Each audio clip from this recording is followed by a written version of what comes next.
Yeah, well, a couple of reasons. I think from a just man, who is this guy? What are we doing? How are we doing it? Lets us tell our story. I think so meaningful when you can go to these areas. Some areas I've never been. Some areas I've recruited for years, but it's been awesome just to meet people that care, meet people that are a huge part of our support structure. A lot of people that some give a lot, some give a little, some are just here to meet you, but really, really neat to be here in Huntsville tonight. Coach, obviously you've had a couple months as the coach now.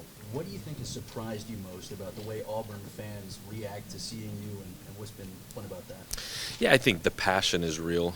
Every time you meet an Auburn fan, there's a story. There's a grandma, a grandpa, man, generations of kids, their kids. There's always something. There's a unique story to every single one, and everyone is really, really passionate. And honestly, it energizes you.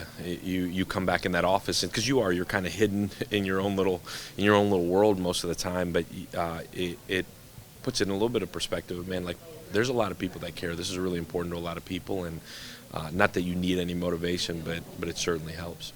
Obviously, you put this team together. They're going to have A-Day, coming up pretty soon. What's it going to be like for you seeing this team on the field at Jordan-Hare Stadium? Yeah, it'll be my first time coaching any sort of game at Jordan-Hare, but I think it'll be the next step for us. There's such a process to getting to week one. We're nowhere near it. We haven't hit the field together yet in terms of with pads, but it'll be a surreal moment. I'm sure probably not as surreal as it will be in the fall. Sure, as you've made the tour, you've seen how hungry these fans are for success. Just in your mind, how do you get the program to where the fans want it to be from where it's been in recent years? Yeah, I think there won't be anybody more motivated to win than myself and our staff. I think we want it as bad as everybody else. I think there's certainly a race against ourselves to get this to where everybody wants it, and that's the expectation. That's the standard. That's what we were hired to do, is go win and win quickly. I'm really excited to see what this team looks like here in a couple of weeks when we get on the field, but for this fan base, just ask you to keep supporting us. Coach, some videos have been shot out of workouts and leadership. What are you seeing away from the cameras with the players? How are they meshing together in their off-season workouts? Yeah, they're currently all at the baseball game tonight, so it's a fascinating process to get a team together. I think forever in what we do, it's been slowly but surely building a program. It's been laying a foundation, recruiting to it, developing to it. I think the elementary version of that hasn't changed, but you are now putting a team together, especially in year one where you had to revamp an entire roster. So what you're seeing is a bunch of guys learning. They've been really, really solid in terms of hearing us out and trying to do exactly what we're asking them to do. I used the term compliant with our staff the other day. They've been really, really compliant. The next step to it is becoming a player-driven team. It's one thing to do what the coaches are asking you to do. It's another when the standards enforced from within the locker room would tell you we're not there, and nor would you expect it to be there. It's still guys kind of feeling each other out, and you really find out what people are about in tough, hard situations. I tell them all the time, we sit in an air-conditioned team room, as nice as there is in the country. It's comfortable.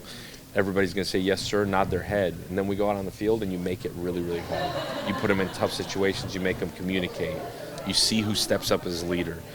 You teach guys how to lead. But then you also got to understand there's going to be guys that follow, and that's okay too. But it's these tough situations and a culmination of these tough situations that are what prepare you. And how you respond to those is really what your team's defined by. And so our job is to continue to put them in really tough situations, continue to equip them with tools to use in those tough situations. And we're not even talking about football yet, true, actual, real football. And I think as we get to a point where we become player-driven, and you hope and pray it's this year, because in the past it's taken years to do, but when it becomes truly player-driven, I think we'll have a chance to be a really good football team. How excited do you think fans should be about Byron Brown? Well, I would tell you he's a veteran quarterback that that knows the expectations and the standards of our offensive staff. But what he is athletically is really, really fun to watch. People in Tampa got a chance to see it. He's been on a national stage a handful of times, and the neat thing about him is he's rose to the occasion every time. And the expectation would be he's going to be the best version of him. But he's a fun football player to watch. He has a knack for feeling energy. He has a knack for feeling momentum in a game, and he has a knack to take games over. And so I've always said this, and I mean this wholeheartedly, but if your quarterback can be one of your hardest workers, one of your toughest, one of your smartest, and have an elite process, and that's what your quarterback is putting out there, you got a chance.